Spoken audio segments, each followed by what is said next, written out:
पाकिस्तान की तारीख में आइन और कानून की रूह के मुताबिक अदम एतमाद की करारदाद कामयाब हुई और आइन के मुताबिक इस ऐवान की मंशा और वोटों के मुताबिक एक नई हुकूमत मार्ज़ वजूद में आई। ना दीवारें फलांगी गईं और ना ही कोई गिरफ्तारियां हुई और पाकिस्तान और ये ऐवान और आपकी जो इज्जत और तौकीर है उसमें इजाफा हुआ। जनाब स्पीकर, मैं आज आपके सामने खड़ा हूं और इस मोअज़्ज़िज़ ऐवान जो कि तमाम इदारों की मां है, तमाम इदारे इसी पार्लियामेंट की कोख से उन्होंने जन्म लिया। क्या मैं बड़े अदब से आपसे ये सवाल करना चाहता हूं और इस मोअज़्ज़िज़ ऐवान के तमाम मेंबरान से आयल के दोनों तरफ कि क्या किसी जत्थे को या किसी जमात को डंडों और पत्थरों के जरिए ये हक दिया जा सकता है कि वो आइन से बगावत करे और आइन को तहबाला करे। जनाब स्पीकर, ये हमारी हुकूमत जो 11 अप्रैल को मैंने हल्फ उठाया था, दो हमारे सामने जो मुतहद्दा जो पार्टियां जो इसका हिस्सा हैं, दो हमारे सामने अहदाफ थे। एक शफाफ तरीके से आइंदा इलेक्शन हो, जिसका आज यहां पर बिल पेश किया गया और मैं मुबारकबाद देता हूं इस हाउस को कि उन्होंने आज ये बिल पास करके आइंदा के लिए शफाफ इलेक्शन की बुनियाद रख दी है। और उसके लिए तमाम मैं कायदीन और मेंबरान का न सिर्फ शुक्रगुजार हूं बल्कि मुबारकबाद पेश करता हूं और आपका भी बहुत शुक्रगुजार हूं जनाब स्पीकर कि आपने बड़े अच्छे अंदाज में आज इनके ऊपर आपने बहस करवाई। और दूसरा जनाब स्पीकर हदफ ये था और है कि हम जो डूबती हुई हमारी मईशत है, जो हचकोले खा रही है, उसको हम सब मिलकर उसको हम शबाना रोज मेहनत करके हम उसको किनारे पर लगाएं।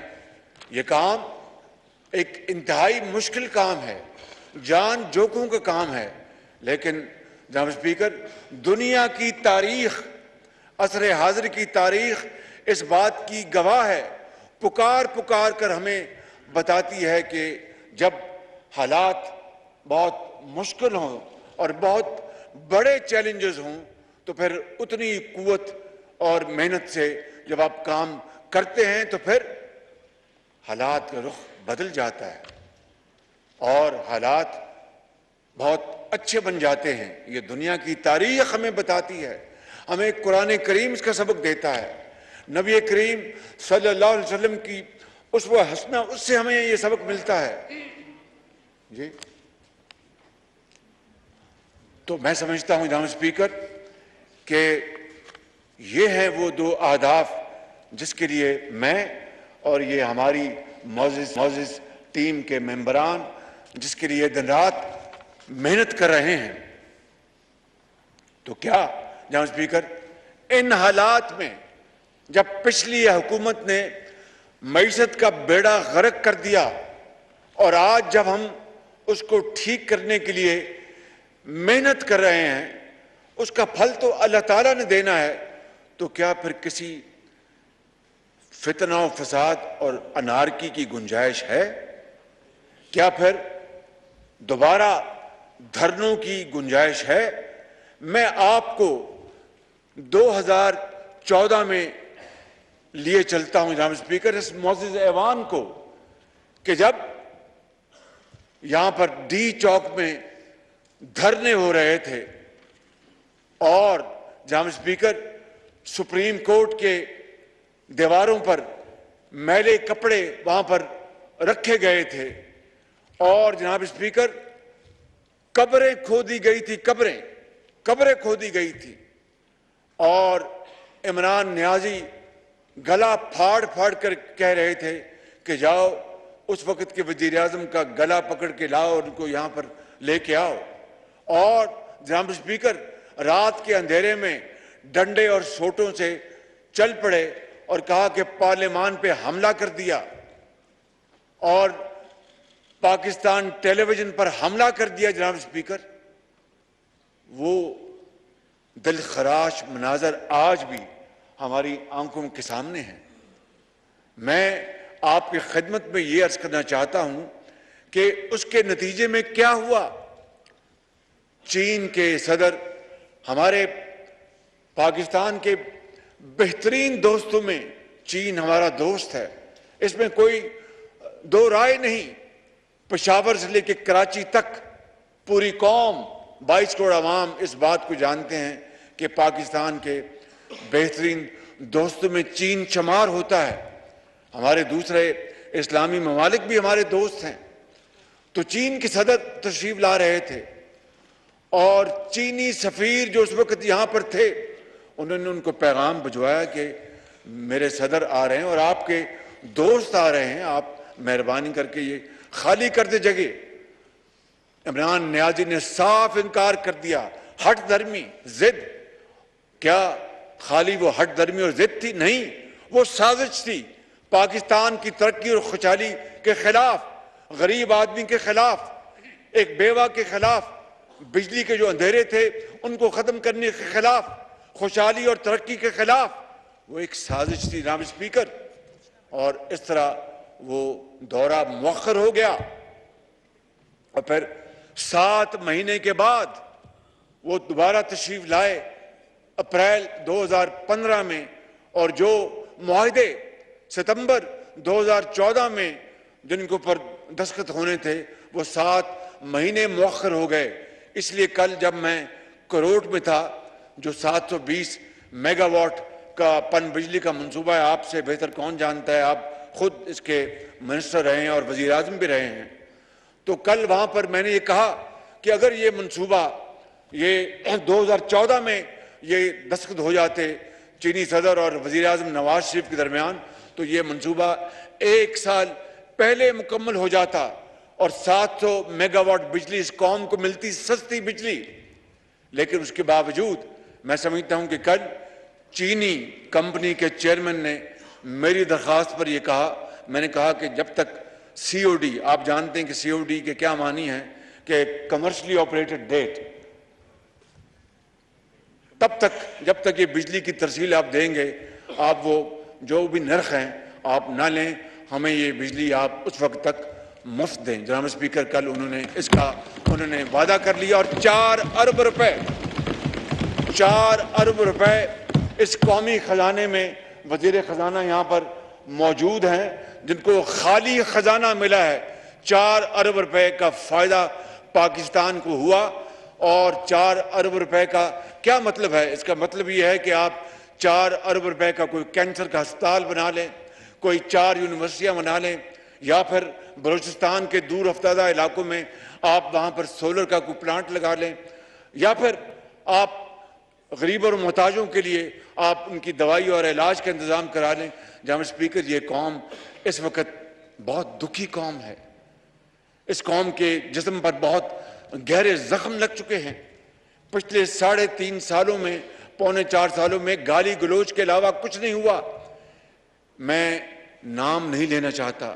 मेरे साथ कल जो मुसाफिर जो अपने सफ़र कर रहे थे, ऑनरेबल ये मिनिस्टर अपना एहसन इकबाल साहब थे और हमारे इंजीनियर साहब थे, वो यहाँ पर मौजूद खुर्रम दस्तगीर, उनको एक शख्स ने कहा, वो जुमला कहा, मुझे बखुदा गो के हमारी वो सियासी मुखालफत है, सियासी मुखालफत होती है, दोस्ती भी होती है पीटीआई से।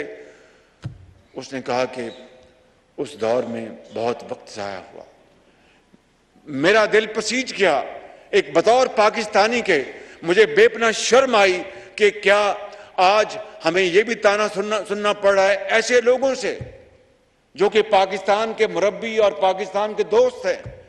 जनाब स्पीकर, यकीन करें कि कौमों की जिंदगी में बड़े बड़े मुश्किल वक्त आते हैं, लेकिन इस तरह की तानाजनी कि पिछले दौर में कुछ नहीं हुआ और वक्त ज़ाया हुआ, मैं समझता हूं कि ये कायदे आज़म की रूह को तड़पाने के मुतरादिफ है। लाखों मुसलमानों ने जो इस मुल्क के लिए शहादत दी, पाकिस्तान के लिए, उनकी रूहों को दुख देने के मुतरादिफ है। और मैं समझता हूं कि आज अगर हम ये सब मिलकर, यहाँ पर जो मेरे अपना बैठे हैं, हमारे मोहतरम इस तरफ बैठे हैं, पीछे बैठे हैं, मिलकर जब इस कश्ती को दोबारा किनारे पर लगाने की कोशिश कर रहे हैं, तो फिर ये धरने हो गए और फिर जलाओ और घराव की तहरीक का पैगाम दिया गया और खुलेआम कहा गया कि मैं हर तौर डी चौक पहुंचूंगा। जनाब स्पीकर, मैं आपसे ये अर्ज करना चाहता हूं कि जो इस तरह जो शख्स 3.5 साल गाली गलोच उसका ओढ़ना बिछौना था, दिन रात वो अपना ऑपोजिशन को चोर और डाकू कहना और फिर गुलों को और गुलदस्तों को उसको मस्मार कर दिया, उसको अपना क्या कहते हैं जी, उसको बेजान कर दिया, उसको मसल दिया और आज फिर दोबारा उसी वही 2014 की जो इंतहाई दिल खराश वाकयात की उसको दोबारा ज़हनों में ताज़ा हो रही याद उसकी। जनाब स्पीकर, ये तारीख को अगर दोबारा दोहराने दिया गया तो फिर हम फिर हाथ रह जाएंगे और कुछ नहीं बचेगा। वो बड़ा मशहूर है वो, अब पछतावे क्या होवत जब चिड़ियां चुग गई खेवत। जनाब स्पीकर, मैं आपको ये अर्ज करना चाहता हूं कि अदलिया और इदारों को किस तरह बदनाम किया जा रहा है, किस तरह बदनाम किया जा रहा है। जनाब स्पीकर, जब कल एक फैसला आया सुप्रीम कोर्ट का, क्या हम में से किसी ने एक लफ्ज भी कहा उनकी शान के खिलाफ या एहतराम को गुस्ताखी की? इनके बारे में मशहूर नहीं, तारीख गवाह है कि खुद कहा कि फलां चीफ जस्टिस मेरा केस सुने तो मैं तैयार हूं, और ये अल्लाह का करना ऐसा हुआ कि वही चीफ जस्टिस जब जिनका उन्होंने नाम लिया था उन्होंने फैसला उनके खिलाफ दिया तो उनके खिलाफ दुश्मनाम तराजी शुरू कर दी। ये एक वाकया नहीं, 2 वाकयात हुए, 2 वाकयात। ये तारीख गवाह है, मैं कोई आराम कहानी नहीं सुना रहा। और अगर इनके हक में फैसले तो सब अच्छा है, अगर खिलाफ तो फिर इदारों को गालियां, अदालत उज़्मा को गालियां और पाकिस्तान के खिलाफ साजिशें। जनाब स्पीकर, ये ड्रामा कब तक रचाया जाएगा? ये कौम दुखी कौम है, कब तक ये बर्दाश्त करेगी और कब तक तरक्की और खुशहाली का सफर जो है वो अपना बिल्कुल जाम होकर रह जाएगा? आखिरकार हिंदुस्तान, एक मुझे मिसाल नहीं देनी चाहिए मगर दुखी दिल से दे रहा हूं कि हिंदुस्तान, जनाब स्पीकर, वो जमाना था कि हम पाकिस्तान कई हवालों से उससे आगे थे और कई हवालों से वो हमसे आगे थे। ये कंपटीशन था बिल्कुल। आपको याद है कि 90 की दिहाई में पाकिस्तानी रुपए की कदर हिंदुस्तान के रुपए की कदर से ज्यादा थी। ये it is an irrefutable evidence, fact, इसको कोई नहीं जुटा सकता। इसी तरीके से जनाब स्पीकर, आप जानते हैं कि 90 की दिहाई में पाकिस्तान की जो मईशत है उसको आजाद किया गया, हिंदुस्तान ने हमें कॉपी किया, उसने हमें कॉपी किया। आज हिंदुस्तान की जो आईटी की जो एक्सपोर्ट है वो तकरीबन 200 अरब डॉलर, और पाकिस्तान की जो आईटी की एक्सपोर्ट है वो सिर्फ 1.5 अरब डॉलर। कहां हमने अपनी इकोनॉमी को बिल्कुल आजाद छोड़ा, तमाम कदरें खत्म की, हिंदुस्तान हमें कॉपी करता और फिर मानता भी है। उसको वजीर खजाना ने कहा कि ये फैक्ट है कि पाकिस्तान का मॉडल हमने कॉपी किया है। जहां स्पीकर आज तक सुनते आए स्कूलों में कि साउथ कोरिया ने पाकिस्तान का जो 5 ईयर प्लान उसको चुराया और वहां पर इंप्लीमेंट कर दिया। हमारे प्लान लोग चुराएं और इंप्लीमेंट करें और हम प्लान बना के उसकी तबाही कर दें। ये जनाब स्पीकर, ये संगीन मजाक अब मजीद जारी नहीं रह सकता, इसको खत्म होना होगा। और जनाब स्पीकर, हम सियासतदान हैं, सियासतदान मिलकर बात करते हैं, तलखियां होती हैं, उसको गुफ्तगू के जरिए उसको नेगोशिएट करते हैं, और कभी तल्ख नवाई भी होती है, सब्र और तहम्मुल से बर्दाश्त करते हैं। लेकिन अगर मैं ना मानूं और फिर बंदूक उठा लूं, परसों लाहौर में जो असलहा जो पकड़ा गया था वो किस काम के लिए था? वो इस्लामाबाद आ रहा था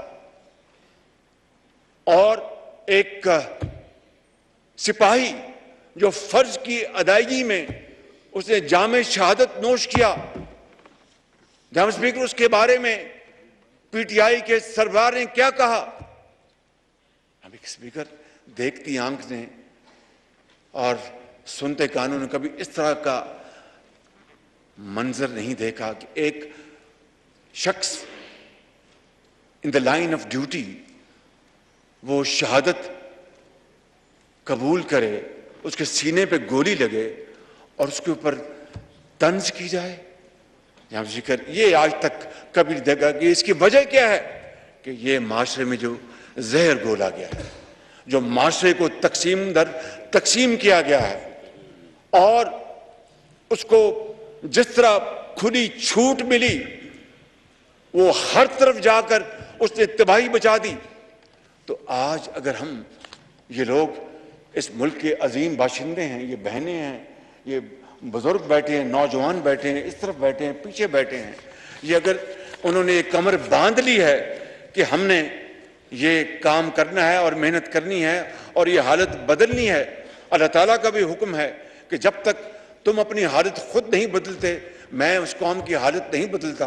तो जब इन्होंने ये फैसला कर लिया है तो फिर दोबारा धरने, फिर आग लगाओ। किस तरह कल इस्लामाबाद के इस हसीन बाग को उजाड़ा गया, हर तरफ अपन धुआं था, आग लगी हुई थी, और लोग ना जाने किस तरह मेहनत करके मालियों ने वो बाग लगाए, फूल के गुलदस्ते उगाए, और किस तरह उनको कल उजाड़ा गया। जहां स्पीकर, ये है वो हालात जिसके लिए मैं आज आपके सामने खड़ा हूं। ये है वो हालात जिसमें 3.5 साल इस ऑपोजिशन जो आज गवर्नमेंट में है उसको गाली बना दिया गया, उसका नाम गाली रख दिया गया। तो जनाब स्पीकर, मैं आज ये कहने आया हूं कि आज इस ऐवान को फैसला करना है, आज आपको फैसला करना है, आज मोहतरम आसिफ जरदारी साहब को फैसला करना है, बिलावल भुट्टो साहब को फैसला करना है, मुझे फैसला करना है, मौलाना असद साहब को फैसला करना है, सरदार अख्तर बेंगल साहब को फैसला करना है, सरदार खालिद मक्सी को फैसला करना है, मौलाना फजल रहमान साहब को फैसला करना है, इस ऐवान ने फैसला करना है, चौधरी सादिक ने फैसला करना है, 22 करोड़ अवाम ने फैसला करना है। क्या हमने फसाद की तरफ जाना? जी, अपना मेरे भाई एमकम सरबराह खालिद मकबूल सदीकी साहब ने फैसला करना है कि क्या हमने फितने का रास्ता रोकना है या फिर इसकी इजाजत देनी और पाकिस्तान को अपने हाथों से खुदा न खास्ता तबाह होते देखना है। यहाँ स्पीकर, मैं ये बात कर चुका कि किस तरह 2014 में इस मुल्क के माश को तबाह किया गया। और जनाब स्पीकर, आपको याद होगा कि उस वक्त भी 2014 में भी वो अफसर और जवान जो अपनी ड्यूटी और अपना फर्ज अदा कर रहे थे, उनको किस तरह लहूलुहान किया गया। एक एसपी, आज भी वो दिलखराश मंजर पूरे पाकिस्तान को याद है, इस मौजूद ऐवान को याद है। और 126 दिन डी चौक पर तमाशा लगा रहा और खूनी मार्च के ऐलानात होते रहे।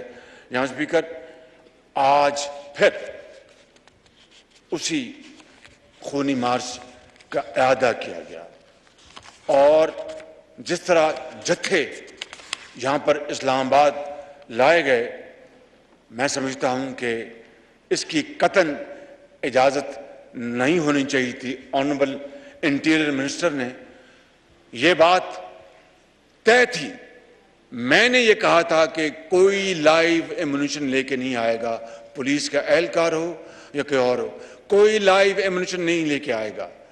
हत्तुल मकदूर हमने कोशिश की कि खुदा ना खास्ता किसी की जान को खतरा ना हो, किसी भी हवाले से, कोई हवाई फायर होता है, कुछ और हो जाता है। और बाकी जो मुहज़्ज़ब माशरों में ऐसे गैर आइनी जो मार्च होते हैं, खूनी मार्च होते हैं, उनको रोकने के लिए जो लॉ इन्फोर्सिंग एजेंसीज हैं, जो भी वो इकदाम लेती हैं एक दायरे में रहकर, उस पूरी दुनिया में होता है। आंसू गैस है, रबर बुलेट्स हैं, कंटेनर्स हैं, वो सारा इंतज़ाम किया गया। मगर उसके बावजूद भी जाम स्पीकर के इस बात के पेश नज़र कि खुदा न खास्ता कोई जानी नुकसान ना हो जाए, हमने बहुत एहतियात बरती।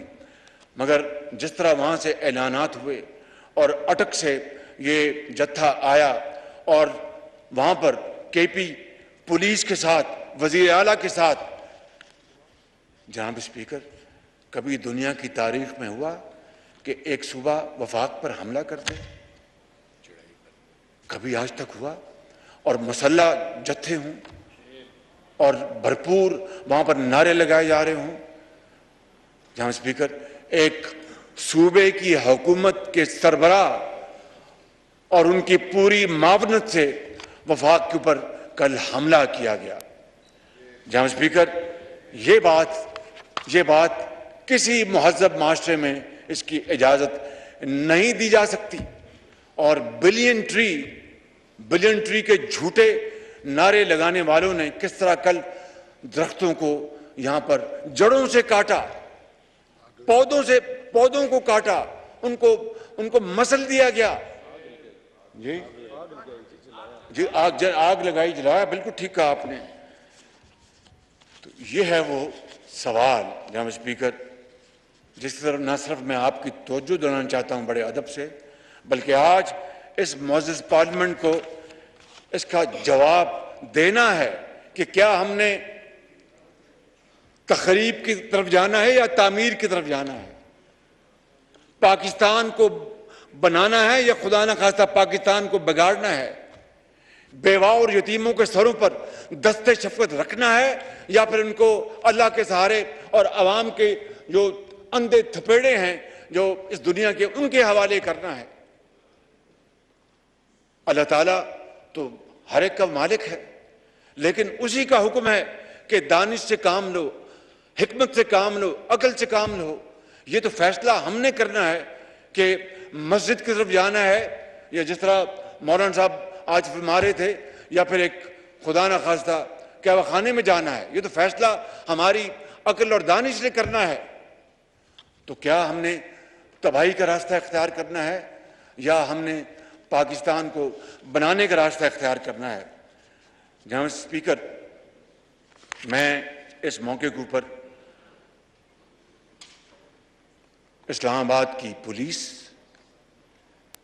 रेंजर्स, एफसी, ट्रैफिक पुलिस इंतजामिया और तमाम उन लोगों को और इदारों को जिन्होंने कल इस गैर आइनी और इन जत्थों को रोकने के लिए और पाकिस्तान के बच्चों और बच्चियों और माँओं और बेटों और बुजुर्गों को बचाने के लिए, उनकी इमलाक को बचाने के लिए जो उन्होंने कल फराइज इंतहाई ईमानदारी से अदा किए, मैं उन सबको अपने इस पूरे ऐवान को तरफ से उनको हदिया तबरीक पेश करता हूँ।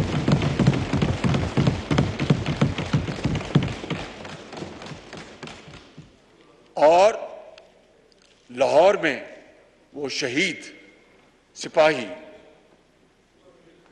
उनको पूरा ऐवान उनके लिए दुआ गो है कि अल्लाह ताला उनको, कुरान करीम इस बात की जगह जगह फरमाता है कि इनको मुर्दा मत कहो, ये जिंदा हैं। बहरहाल अल्लाह ताला उस अजीम सिपाही के दर्जात बुलंद करे। और जनाब स्पीकर, उनके घर वालों से ताज़ियत करना एक सुन्नत भी है, एक फ़र्ज़ भी है, रिवाज भी है, समाज का समाज भी है। लेकिन कौन उन बच्चों और बेवा को जनाब स्पीकर ये तसल्ली देगा कि हमारे अब्बू कब वापस आएंगे, माँ मेरा बाप कहाँ चला गया, कब वापस आएगा। ये है वो दास्तान, दिलखराश दास्तान। और उम्रें गुजर जाएंगी, वो बच्चे और बेटियां और वो बेवा अपने खामन को और वो बच्चे अपने वालिद को भूलेंगे नहीं। और फिर उसके ऊपर जख्मों के ऊपर नमक छिड़कना, इससे बड़ी जुल्म और ज्यादती की बात जनाब स्पीकर नहीं हो सकती। मैं आज उस शहीद के लिए भी वफाक की तरफ से, और जो हमारे लाइन ऑफ ड्यूटी में जो लोग बच्चे बेटे हमारे जख्मी हुए हैं, उनके लिए मैं वफाक की तरफ से एक पैकेज का ऐलान करता हूं, ताकि इनका हौसला बढ़े, इनकी हौसला बढ़े, इनको हिम्मत हो कि हर अच्छे काम के लिए हुकूमत वक्त उनकी पुष्ट पर है। जनाब स्पीकर, शहीदों के जाने का दुख, उनके अहला खाना से हम सब ताज़ियत करते रहेंगे, दुआ भी करते रहेंगे। मेट्रोस की तामीर भी फिर हो जाएगी, हमने पहले भी तामीर की थी, इन्होंने तखरीब की, फिर हम तामीर करते जाएंगे। जितनी बार ये जलाएंगे हम उसको दोबारा बनाते रहेंगे। लेकिन ये सफ़र कब तक, ये मजाक कब तक, ये मेरा वतन, ये मेरे वतन के 22 करोड़ अवाम कब तक इस संगीन मजाक को ये झेलते रहेंगे। जनाब स्पीकर, ये है वो सवाल, चुपता हुआ सवाल, जिसका जवाब आज इस मोअज़्ज़ज़ ऐवान ने देना है। जनाब स्पीकर, आपको याद है, ये कोई बहुत माजी बईद की बात नहीं, माजी करीब की बात है, जब दहशतगर्दी के हाथों इस कौम के हजारों नौजवान, आज भी जब आप किसी सड़क पे जाते हैं तो कोई अगर बेचारा वो माजूर है तो शायद कि उसको दहशतगर्दी के ज़माने में किसी दहशतगर्द ने बम फेंका, उसकी टांग उसकी टूट गई, कट गई। अगर कहीं कोई माँ अगर अपना बिस्तरे मर्ग पर दराज है तो वो इलाज ना करा सकी, इसलिए कि दहशतगर्दी के अंधे थपेड़ों के हवाले उसको कर तो दिया गया, लेकिन घर वालों पे इलाज के इतने वसाइल नहीं थे। ये हैं वो अजीम कुर्बानियां जनाब स्पीकर, हजारों पाकिस्तानियों ने दी हैं, सिपाहियों ने दी हैं, पुलिस के अफवाज पाकिस्तान के अफसरों और जवानों, उनके बेटों ने दी है, लॉ इन्फोर्सिंग एजेंसी ने दी हैं, पूरे चारों सूबों के अवाम ने दी हैं, और सबसे बढ़कर खैबर पख्तूनख्वा के अवाम ने दी हैं, जो कि एक फ्रंट लाइन के तौर पर ये जंग लड़ता रहा दहशतगर्दी की। तो आज उसके बाद पेशावर में जहाद के नारे लगाए जाएं। जहां स्पीकर, जहाद किसके खिलाफ? हिंदुस्तान के खिलाफ, दुश्मन के खिलाफ, किसके खिलाफ जहाद के नारे लगाए गए? जहां स्पीकर, यह है वो सवाल।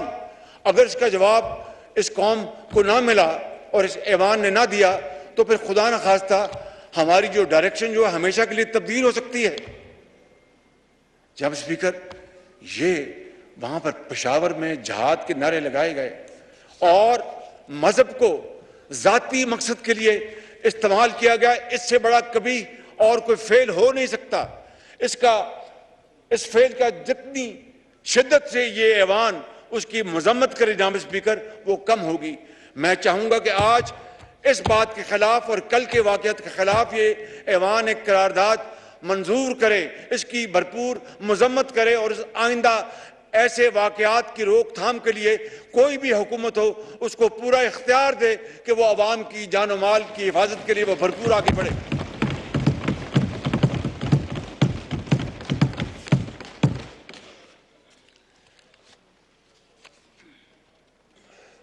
और जनाब स्पीकर,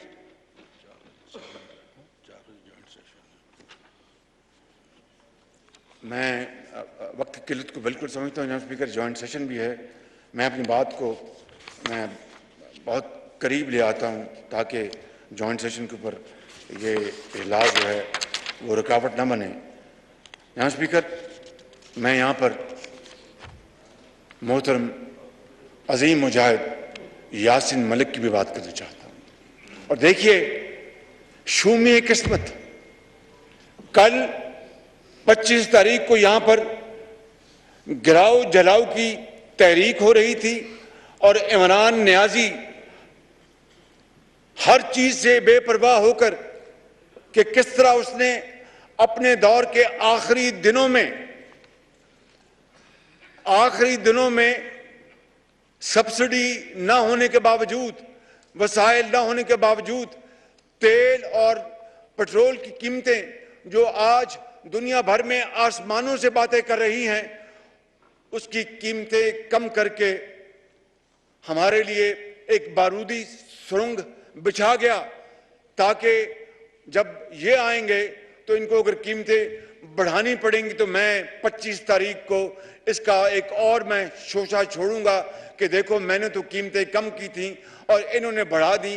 जनाब स्पीकर, सवाल ये पैदा होता है कि इस इमरान नियाजी को ये क्यों तौफीक ना हुई कि पिछले 3.5 सालों में किसी गरीब के मुंह में नवाला डाल देता, किसी के लिए दाल सस्ती करता, किसी के लिए आटा सस्ती करता।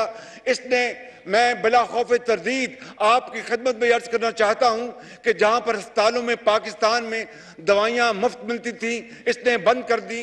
जहां पर इलाज मुफ्त मिलता था, इसने बंद कर दी। जहां पर एक्सरे फ्री थे, इसने बंद कर दिया। PKLI को तबाह कर दिया। और जनाब स्पीकर, जो हेपेटाइटिस के लाखों मरीज है इस मुल्क में, वहां पर फ्री इलाज था, उसको बंद कर दिया, जिंदगी तंग कर दी। मैं समझता हूं कि इसके बाद भी कोई आपको सबूत चाहिए कि ये शख्स असल में ये अपने लवादे में पाकिस्तान की खुशहाली और तरक्की का दुश्मन है, उसका साथी नहीं है। ये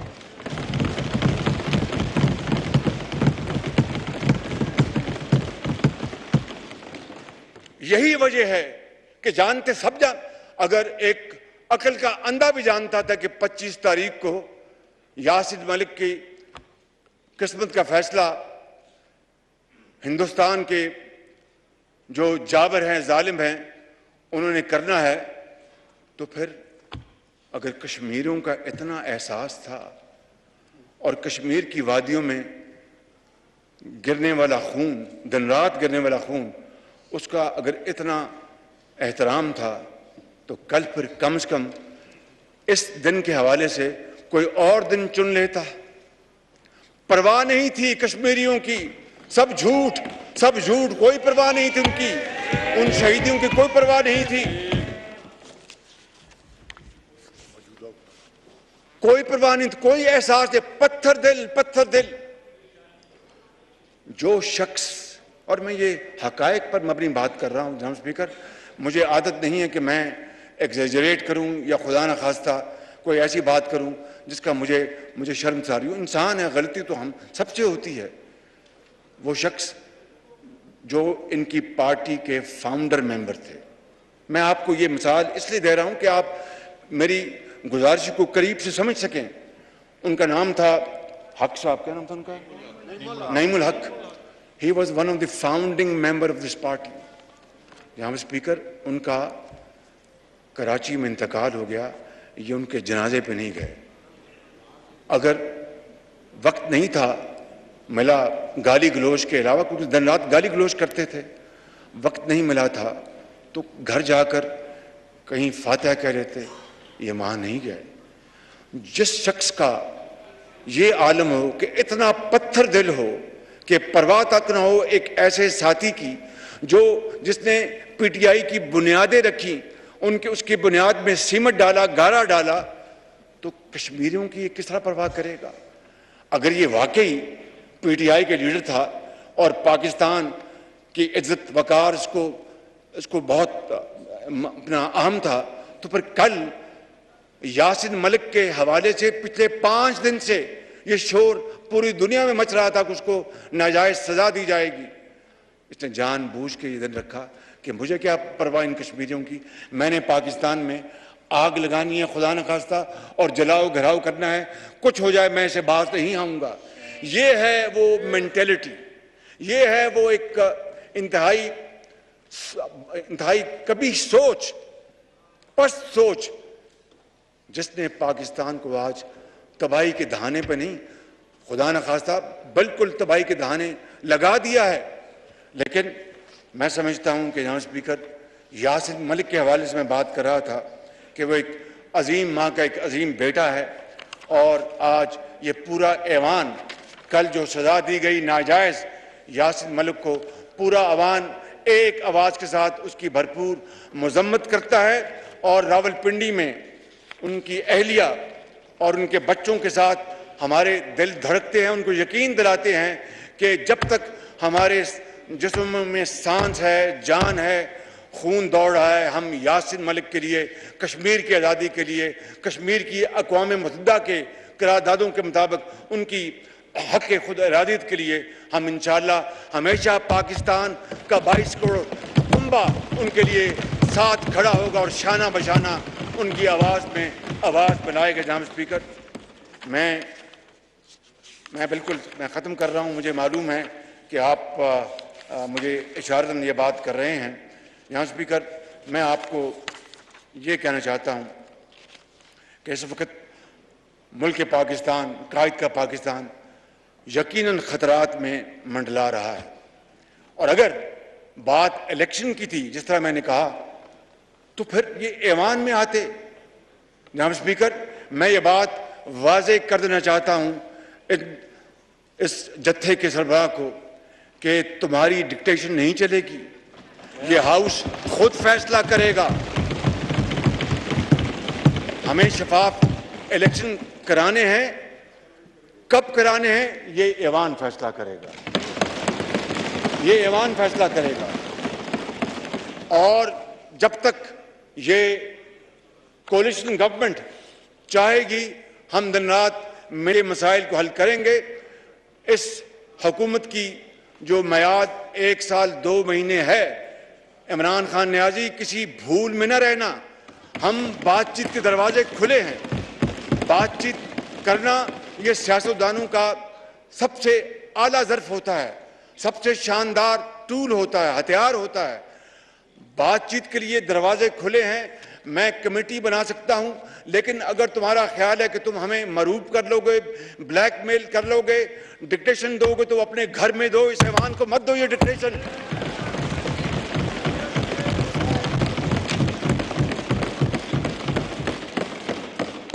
और इंशाअल्लाह जनाब स्पीकर, मैं ये बात डंके की चोट पर कहना चाहता हूं कि मुश्किलात बहुत हैं, चैलेंजेस बहुत हैं, लेकिन इंशाअल्लाह ये हम पुरज़म हैं।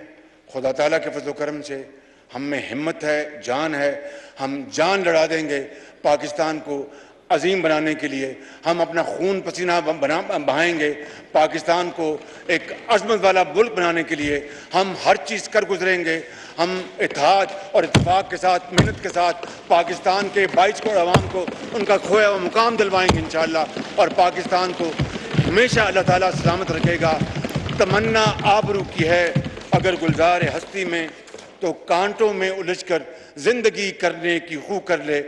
नहीं ये शाने खुददारी चमन से तोड़कर तुझको कोई दस्तार में रख ले, कोई ज़ेबे गुलो कर ले। और आखिरी शेर करना चाहता हूँ जो कि आज के इस मौके के लिए इंतहाई रेलिवेंट है, वो ये है, क्योंकि मुश्किलात बहुत हैं, चैलेंजेस बहुत हैं। इन अंधेरों में भी मंजिल तक पहुंच सकते हैं हम। जुगनुओं को रास्ता तो याद होना चाहिए। इन अंधेरों में भी मंजिल तक पहुंच सकते हैं हम। जुगनुओं को रास्ता तो याद होना चाहिए। और जुल्म बच्चे जल रहा है, कूचा बाजार में अदल को भी साहिब औलाद होना चाहिए।